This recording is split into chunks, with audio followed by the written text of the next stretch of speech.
नमस्कार मेरे प्यारे साथियों, गुड मॉर्निंग, सुप्रभात। आप सभी का स्वागत करता हूं आपके अपने यूट्यूब चैनल गवर्नमेंट अपडेट पर। और फ्रेंड्स, आगे बढ़ने से पहले मैं एक आपको बात बता देता हूं। यहाँ पर आपको डेली करंट अफेयर की लाइव क्लास से ली जाती है। यहाँ पे मैं रोजाना आपको डेली करंट अफेयर की जो एमसीक्यू होते हैं उनकी प्रैक्टिस कराता हूं। तो ये आपके सभी गवर्नमेंट एग्जाम के लिए इंपॉर्टेंट है। तो यहाँ पे आप आकर अपने डेली करंट अफेयर की जो क्लासें होती है वो ले सकते हैं, और ये सभी गवर्नमेंट एग्जाम के लिए इंपॉर्टेंट है। तो फ्रेंड्स, आपको चैनल को सब्सक्राइब कर लेना है और बेल आइकन को भी प्रेस कर लेना है। यहाँ पर आपको जो भी और भी आपको इम्पोर्टेंट नोटिफिकेशन होती है वो भी आपको आराम आसानी से मिल जाएगी। तो आप फ्रेंड्स को आपको चैनल को सब्सक्राइब कर लेना है। और फ्रेंड्स, आपका जो करंट अफेयर है वो इस प्रकार है, और आज तारीख है 9 सितंबर। आज की करंट अफेयर कुछ फ्रेंड्स इस प्रकार है आपका, जिसमें पहला क्वेश्चन कह रहा है कि Indian medical students from which country permitted to continue studies abroad. किस देश के भारतीय मेडिकल छात्रों को विदेश में पढ़ाई जारी रखने के लिए अनुमति दी है। आपका ऑप्शन ए है फ्रांस के लिए है, या ऑप्शन बी है रूस के लिए है, या ऑप्शन बी सी है यूक्रेन के लिए है, या ऑप्शन डी जापान के लिए है। तो ऑप्शन आपका सी इसका राइट आंसर है, नहीं यूक्रेन। तो यूक्रेन के भारतीय मेडिकल छात्रों को विदेश में पढ़ाई जारी रखने की अनुमति दी गई है। तो ठीक है फ्रेंड्स, आपका जो पहला क्वेश्चन है इसका राइट आंसर हो जाएगा यूक्रेन, यानी आपका ऑप्शन सी इस क्वेश्चन का राइट आंसर है फ्रेंड्स। और फ्रेंड्स, आगे बढ़ने से पहले आपको एक बात और बता देता हूँ कि मेरा एक टेलीग्राम चैनल है बाई आनंद सर के नाम से, भाई आनंद सर के नाम से है। उस चैनल को आप ज़रूर से ज्वाइन हो जाइए।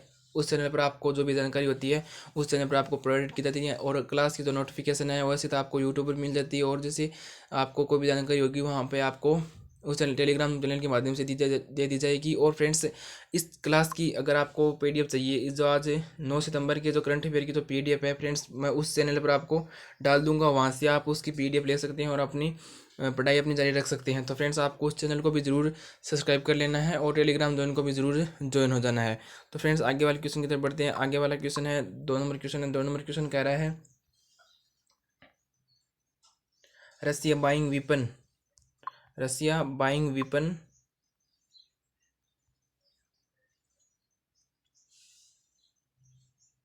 रसिया buying weapons from which country for Ukraine war. यानी यूक्रेन वार के समय यूक्रेन वार में रूस किस देश से जो अभी जो हथियार है वो खरीद रहे हैं। तो आपका ऑप्शन ए है कि क्या रूस चाइना से रूस अपना जो हथियार है वो खरीद रहा है अपने लिए, युद्ध के लिए अपने हथियार खरीद रहा है, या जापान से जो है रूस हथियार खरीद रहा है, या ऑप्शन सी है फ्रांस से क्या रसिया अपना जो हथियार है वो खरीद रहा है, या नॉर्थ कोरिया से यानी कि किम जोंग उन से जो वहाँ का डिक्टेटरशिप है वहाँ से क्या रूस हथियार खरीद रहा है। तो आपका ऑप्शन मैंने आपको बता दिया। तो इसका जो राइट आंसर होगा फ्रेंड्स, रूस है वो नॉर्थ कोरिया। जी हाँ फ्रेंड्स, मैंने तो इसका पहली बार सुना है कि नॉर्थ कोरिया भी किसी को हथियार सप्लाई भी करता है क्या। तो नॉर्थ कोरिया इसका राइट आंसर है। नॉर्थ कोरिया से क्या है कि रूस अभी हथियार परचेज कर रहा है। जी हाँ फ्रेंड्स, नॉर्थ कोरिया से वह रूस सप्लाई ले रहा है, मतलब हथियारों की। तो आपकी दूसरा क्वेश्चन भी हो गया। अब बात करते हैं तीसरे क्वेश्चन की तरफ। तीसरा क्वेश्चन आपका कह रहा है कि Rajnath Singh S Jaishankar to visit which country for this week for 2+2 dialogue. यानी राजनाथ सिंह है एस जयशंकर 2+2 संवाद के लिए इस सप्ताह किस देश का दौरा करेंगे।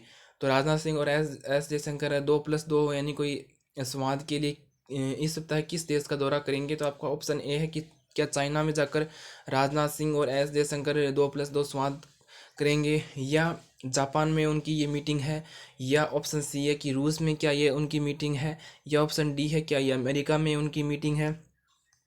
तो फ्रेंड्स, आपका जो इसका राइट आंसर है फ्रेंड्स, इसका राइट आंसर है ऑप्शन आपका बी जापान। जी हाँ फ्रेंड्स, जापान में जाकर राजनाथ सिंह और एस जयशंकर 2+2 क्या करेंगे, मीटिंग का वहाँ पर संवाद करेंगे, यानी वहाँ पर जाकर मीटिंग करेंगे। तो आपका जो इसका राइट आंसर हो जाएगा फ्रेंड्स, ऑप्शन बी इसका राइट आंसर है। जापान में जाकर जो हमारे एक्सटर्नल अफेयर मिनिस्टर है कि एस जयशंकर और जो डिफेंस मिनिस्टर राजनाथ सिंह है वहाँ जाकर वो मीटिंग करेगी 2+2 संवाद के लिए। तो फ्रेंड्स, इसका आपका क्वेश्चन नंबर 3 का तो राइट आंसर हो जाएगा वो ऑप्शन आपका बी इसका राइट आंसर है। तो फ्रेंड्स, आगे वाले क्वेश्चन की तरफ बढ़ते हैं। आगे वाले क्वेश्चन में है कि 4 नंबर क्वेश्चन का 4 नंबर क्वेश्चन आपका कह रहा है कि India and which country lead 26 country in counter range for exercise.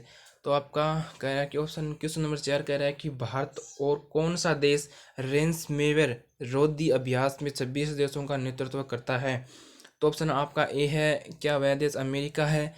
क्या ऑप्शन बी रूस है? क्या वह देश फ्रांस है? क्या ऑप्शन डी यूके है? तो फ्रेंड्स आपके चौथे क्वेश्चन का जो राइट आंसर है ऑप्शन आपका डी इसका राइट आंसर है। यूके इस क्वेश्चन के लिए राइट आंसर हो जाएगा। जी हाँ फ्रेंड्स, आपका जो भारत और यूके ही ऐसा देश है जो रेंज में व रोधी अभ्यास में सभी देशों का नेतृत्व करते हैं। तो भारत के साथ वह कंट्री कौन है? यूके इस क्वेश्चन का राइट आंसर हो जाएगा। 4 नंबर क्वेश्चन का राइट आंसर है यूके। जी हाँ फ्रेंड्स, अब आगे बढ़ते हैं 5 नंबर क्वेश्चन की तरफ। 5 नंबर क्वेश्चन कह रहा है कि विश्व क्रिकेटर। फ्रेंड्स आपका 5 नंबर क्वेश्चन है वो बहुत इंपॉर्टेंट है। ये आपके क्रिकेट पर्सपेक्टिव से क्वेश्चन आया है। इसमें आपके जो करंट अफेयर का जो 5वां क्वेश्चन है, कल का जो अनाउंसमेंट है उसमें है कि विच cricketer announce his retirement from all format of cricket, यानी ऐसा कौन सा क्रिकेटर है जो सभी फॉर्मेट से अभी रिटायरमेंट करने की आपने अनाउंसमेंट की मतलब कर दिया गया है। तो कि वह कौन सा क्रिकेटर है जो सभी प्रारूपों से संन्यास की घोषणा कर मतलब उसने घोषणा कर दी है अपने ट्विटर हैंडल पर। तो आपका ऑप्शन ए है कि वह क्या शिखर धवन है, या ऑप्शन बी रोहित शर्मा है, या सुरेश रैना है, या ऑप्शन डी ईशांत शर्मा है। तो फ्रेंड्स इसका जो आपका राइट आंसर है वो आपका ऑप्शन सी इसका राइट आंसर है सुरेश रैना। जी हाँ फ्रेंड्स, सुरेश रैना है वो अभी सुरेश रैना जो क्रिकेटर है वो अभी क्या कर रहे हैं कि अपने सभी जो क्रिकेट के सभी फॉर्मेट से अभी इस्तीफा देने की घोषणा आप उनके अपने ट्विटर अकाउंट पर उन्होंने अपने ट्विटर अकाउंट पर घोषणा कर दी है। तो इसका राइट आंसर हो जाएगा ऑप्शन सी सुरेश रैना। अब बात करते हैं क्वेश्चन नंबर 6 की तरफ। क्वेश्चन नंबर 6 कह रहा है कि Subroto Subroto cup international football tournament to kick off in, यानी सुब्रतो कप अंतर्राष्ट्रीय फुटबॉल किस जगह पर शुरू होगा अपने इंडिया में? तो इसका राइट आंसर है फ्रेंड्स से पहले फ्रेंड्स राइट आंसर नहीं देखते हैं, पहले इनके ऑप्शन देख लेते हैं इनके क्या ऑप्शन इसका क्या हो सकते हैं। क्या ऑप्शन नई दिल्ली है इसका राइट आंसर? क्या ऑप्शन बी मुंबई इसका राइट आंसर है? या ऑप्शन सी चंडीगढ़ क्या इसका राइट आंसर है? या ऑप्शन डी बेंगलुरु क्या इसका राइट आंसर है? तो फ्रेंड्स आपकी क्वेश्चन नंबर 6 जो सुपर तो कप इंटरनेशनल फुटबॉल टूर्नामेंट है उसका जो शुरुआत है फ्रेंड्स अपनी जो नई दिल्ली है जो इंडिया की राजधानी है, कैपिटल है वो न्यू दिल्ली में। फ्रेंड्स न्यू दिल्ली में आपका जो ये जो आपका टूर्नामेंट है वो नई दिल्ली में आपका जो ये टूर्नामेंट है शुरुआत होगा।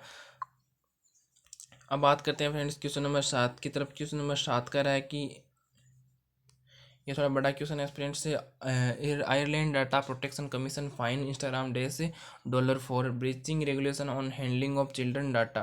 तो आयरलैंड के डेटा संरक्षण आयोग ने बच्चों के डेटा को संभालने पर नियमों के उल्लंघन के लिए इंस्टाग्राम पर कितने डॉलर का जुर्माना लगाया है? आयरलैंड के डेटा संरक्षण आयोग ने बच्चों के डेटा को संभालने पर नियमों का जो उल्लंघन करने पर इंस्टाग्राम पर कितने रुपए यानी कितने डॉलर का फाइन लगाया है? तो फ्रेंड्स इसका आपका पहला ऑप्शन है, ऑप्शन ए है कि 153 मिलियन का, या ऑप्शन बी है $402 मिलियन का, या ऑप्शन सी है कि $349 मिलियन का, या ऑप्शन डी है कि $842 मिलियन का। तो फ्रेंड्स इसका जो राइट आंसर है फ्रेंड्स वो ऑप्शन आपका बी। जी हाँ फ्रेंड्स, ऑप्शन बी आपका राइट आंसर है। $402 मिलियन का इंस्टाग्राम पर क्या क्या गया लगाया गया है? फाइन लगाया गया है बच्चों के जो डेटा को संभालने पर, यानी जो उनका आयरलैंड के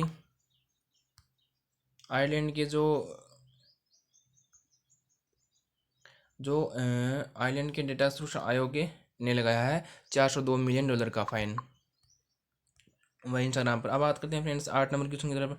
8 नंबर का क्वेश्चन कह रहा है कि ministry of finance release 6th monthly installment of PDRD grant of over 7,183 crore to days for September, यानी कितने राज्यों के लिए वित्त मंत्रालय ने सितंबर के लिए कितने राज्यों को 7,183 करोड़ से अधिक के अनुदान की PDRD छठी मासिक किस्त की है?